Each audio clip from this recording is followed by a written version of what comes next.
তোমরা সবাই জানো কাল আমাদের ঈদ, তাই আমি আলো ধান ভাঙিয়ে নিয়ে এসে আলো চালটাকে এখন একটু পরিষ্কার করে নিচ্ছিলাম। যখনই আলো ধান ভাঙাবো এতে কিন্তু একটা দুটো ধান রয়েই যায়, জানি না এটা কি হয়। আর ধান ভাঙানো মানে একটু আধটু তো কুড়ো থাকবেই, তাই পাঁচড়াতে তো হবেই। আমি এটা পরিষ্কার করে নিচ্ছিলাম, তার কারণ হচ্ছে এটাকে আমি ভাঙাতে দেবো আটা বানানোর জন্য। আর ঈদেতে আলো চালের আটার রুটি হবে না, আমি তো এটা মানতেই পারি না। আলো চালের আটার যে কোনো জিনিস খেতে আমার খুব ভালো লাগে। আর তোমাদের কেমন লাগে তা কমেন্টে অবশ্যই জানাবে। আর আমি যখন এই কাজটা করছিলাম তখন একটা ফটো পোস্ট করেছিলাম, আর সেই ফটোতে একটা ভাই কমেন্ট করেছিল আমি এত রোদে কেন কাজ করছি।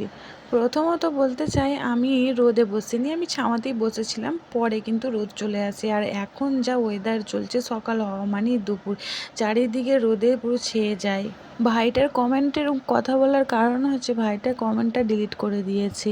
কমেন্ট যদি করার হয় তাহলে ডিলিট কেন করো। আর এরকম ধরো অনেক সবাই আছে যারা ফলো করে আবার আনফলো করে দেয়। দেখো তোমাদের সাথে কথা বলতে বলতে আমি কিন্তু রেডি হয়ে বেরিয়ে পড়লাম।